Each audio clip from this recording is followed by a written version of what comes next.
BPSC TRE 3.0 के बारे में कई बड़ी और लेटेस्ट जानकारी जो कि निकल कर आ रही है आप सभी के लिए, कम नंबर वाले अभ्यर्थियों के लिए, वन कैंडिडेट वन रिजल्ट को लेकर। साथ ही साथ अगर बात की जाए ऐसे अभ्यर्थी जो बीपीएससी टीआरई 3.0 को लेकर काफी ज्यादा परेशान थे, कट ऑफ ज्यादा के बारे में, इसके अलावा और भी तमाम चीजों को लेकर, उन सभी के लिए बड़ी और ब्रेकिंग न्यूज सामने निकल कर आ रही है। डिटेल में बात करेंगे। चैनल को सब्सक्राइब करके बेल आइकन को दबा लें और वीडियो को लाइक कर दें। मैं आपको इस वीडियो में जो जानकारी दे रहा हूं वो आप सभी के लिए काफी और बड़ी अच्छी खुशखबरी वाली चीज है, क्योंकि आप सभी ने देखा होगा कि बीपीएससी टीआरई 3.0 के अंदर हाल ही में आज की तारीख में अभ्यर्थियों ने एक मांग रखी थी और वो ये थी कि एक छात्र का एक ही रिजल्ट जारी किया जाए, और एक छात्र का अगर एक ही रिजल्ट आता है तो इससे बड़ी संख्या में सीटें खराब होने से बच जाएंगी, और जो सीटें कहीं ना कहीं बचेंगी उन पर कम नंबर वाले अभ्यर्थियों का सिलेक्शन कर लिया जाए। इसी मांग को लेकर अभ्यर्थियों ने पटना में बीपीएससी आयोग को घेरने का प्रयास किया। वहां पे सफलता को लेकर बात की जाए तो सबसे पहले तो अभ्यर्थियों को लाठियां पड़ी, जो कि निश्चित तौर पे एक निंदनीय कार्य है। इस प्रकार का कार्य किसी बेरोजगार अभ्यर्थी के साथ नहीं करना चाहिए, ठीक है। अगर बात की जाए इसकी लाठियों के अलावा इस मुद्दे को लेकर, तो मैंने आप सभी को पहले ही बताया था कि जो एक छात्र का एक रिजल्ट की बात की जा रही है उसके बहुत सारे बेनिफिट हैं। बताने की आपको आवश्यकता नहीं है कि अगर एक अभ्यर्थी इन चारों में से किसी दो में या किसी तीन में चयनित हो जाता है तो उसको नौकरी तो एक ही में लेनी है। तो क्यों ना कोई ऐसा नियम बना दिया जाए कि उनको सिर्फ एक में ही नौकरी दी जाए, बाकी के जो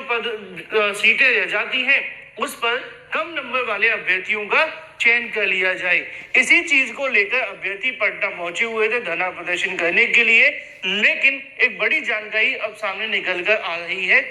और ये जानकारी आपको देखने के लिए मिलती है वन कैंडिडेट के वन रिजल्ट के बारे में। जी हाँ दोस्तों, वन कैंडिडेट वन रिजल्ट को लागू करने के बारे में एक बड़ी जानकारी सामने निकल कर आ रही है, क्योंकि आज की तारीख में अभ्यर्थियों ने जो धरना बीपीएससी के सामने दिया था उसके संबंध में शासन प्रशासन के माध्यम से, और या यूं कहें कि सरकार या मुख्यमंत्री के माध्यम से इससे संबंधित रिपोर्ट मांगी गई है। उसमें उन्होंने कहा कि जो अभ्यर्थी या प्रदर्शनकारी धरना करने आए थे उनका मेन मोटिव क्या था और वो धरना प्रदर्शन में उनकी क्या क्या मांगे रखी गई थी। अब मांग तो आप बेहतर तरीके से जानते ही हैं कि अभ्यर्थियों की सीधे तौर पे यही थी कि यहाँ पे जो आप बीपीएससी टीआरई 3.0 के अंदर एक छात्र का एक ही रिजल्ट जारी करो। कई अभ्यर्थियों ने ये भी कहा था कि यहाँ पे जो अभ्यर्थी सम्मिलित किए गए उनकी डॉक्यूमेंट वेरिफिकेशन पहले करा लो। डॉक्यूमेंट वेरिफिकेशन पहले कराने से ये हो जाएगा कि जब भर्ती के अंदर फर्जी लोग या गलत तरीके से डॉक्यूमेंट लगा के चयनित होते हैं तो उनको बाद में बाहर कर दिया जाता है। इससे क्या होता है कि एक्यूरेसी बढ़ जाती है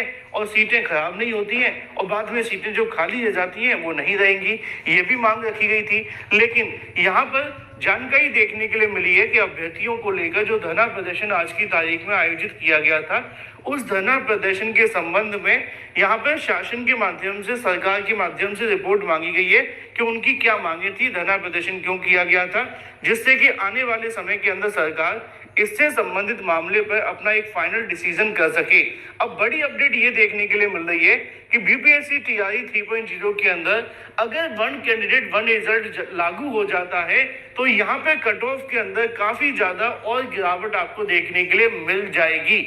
मुझे पता है बहुत सारे अभ्यर्थी कहेंगे सर बेल्टोन को लेकर आपकी क्या राय है। देखो ये बात बिल्कुल सत्य है कि हम इन चीजों को नजरअंदाज नहीं कर सकते, लेकिन बेल्टोन कितना घोटाला करेगी कितना घोटाला नहीं करेगी इसको लेकर अभी हमारे पास कोई तथ्य मौजूद नहीं है। हो सकता है कि वो घोटाला कर भी दें, हो सकता है कि बड़ी संख्या में कर दें, है ना, क्योंकि मैं इसको लेकर ज्यादा कुछ अभी इसलिए नहीं कह सकता क्योंकि हमारे पास कोई प्रूफ मौजूद नहीं है। इस पर आवाज उठाने की बात आई थी तो मैंने उठाई थी और मैंने कहा भी था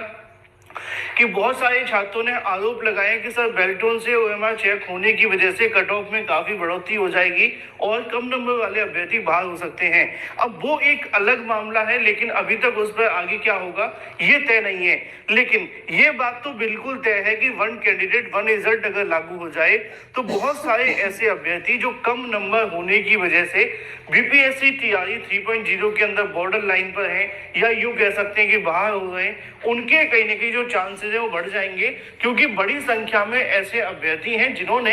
6 to 8, 9 to 10, 11 और 12 में आवेदन किया है, 1 to 5 और 6 to 8 दोनों में आवेदन किया है। और अगर उनको एक ही नौकरी पर रिजल्ट जारी किया जाएगा तो निश्चित तौर पे इन अभ्यर्थियों के लिए जो सीटें बचेंगी उस पर कम नंबर वाले अभ्यर्थियों का सिलेक्शन आसानी से हो जाएगा। और मैं ये भी कह सकता हूं कि अगर वन कैंडिडेट वन रिजल्ट यहाँ से लागू कर दिया जाता है तो निश्चित तौर पे 2 से 3 नंबर कट ऑफ में और ज्यादा कमी आ जाएगी, और ये कमी सीधे तौर पे सभी कैटेगरी के अभ्यर्थियों के लिए होगी, चाहे वो 1 to 5 में जनरल के अभ्यर्थी हो या ओबीसी SC ST मेल या फीमेल, या इसके अलावा 6 to 8 की सभी कैटेगरी के अभ्यर्थी हो या मेल हो या फीमेल, ऐसे ही 9 to 10, 11 और 12 में। हालांकि 11 और 12 में ज्यादा फर्क नहीं पड़ पाएगा, क्योंकि जो कट ऑफ पहले बन रहा था उतना ही जाएगा। उसकी वजह ये रहेगी क्योंकि जिसका 6 to 8 और 9 to 10 में होगा और टीजीटी पीजीटी में होगा तो उसको पीजीटी में नौकरी दे दी जाएगी, तो टीजीटी और जो 6 to 8 है उसकी सीटें खाली हो जाएंगी, लेकिन पीजीटी की सीट तो वहीं की भी बच जाएगी, क्योंकि एक अल्टरनेटिव हमारे पास बचेगा। लेकिन इससे बेनिफिट हो जाएगा कि 6 to 8 के अंदर बड़ी संख्या में जो अभ्यर्थी हैं वो यहाँ पर सीटें खराब नहीं करेंगे, और सेम 9th और 10th में कुछ अभ्यर्थी हैं जो कि वो अपनी सीटें खराब नहीं करेंगे, और इसका सीधा सा बेनिफिट कम नंबर वाले अभ्यर्थियों को होगा। और जो अभ्यर्थी 44, 46, 48 या 50 या इसके आसपास है उनको भी नौकरियां मिल सकती हैं, क्योंकि ये उनकी कैटेगरी वाले अभ्यर्थी हैं, है ना। चाहे अलग अलग कैटेगरी से संबंधित, मैंने कई बार बताया भी, ये बहुत सारी ऐसी कैटेगरियां हैं जिनमें अगर इतने नंबर है तो उस पर भी उनको नौकरियां मिल जाएंगी, तो ये लागू होना बेहद आवश्यक है। अब बड़ी अपडेट ये है कि आज जो अभ्यर्थियों ने धरना किया था इसको लेकर सरकार के माध्यम से रिपोर्ट मांग ली गई है, और रिपोर्ट के साथ साथ उन्होंने डाटा मांगा है कि ये अभ्यर्थी क्यों धरना प्रदर्शन करने आए थे, क्या इनकी मांगे थी, और इससे संबंधित क्या आयोग और सरकार करने वाला है जिससे कि आने वाले समय के अंदर ये अभ्यर्थी धरना प्रदर्शन भी ना करें, और अगर इनकी मांगे जायज हैं तो क्या उनको लागू किया जा सकता है। इस मुद्दे पर बहुत जल्द आपको विचार देखने के लिए मिलेगा, और जो भी जानकारी होगी वो सबसे पहले सबसे सटीक इसी चैनल के माध्यम से दे दी जाएगी। आज मैंने आपको बताया भी था, बड़ी संख्या में अभ्यर्थी बिहार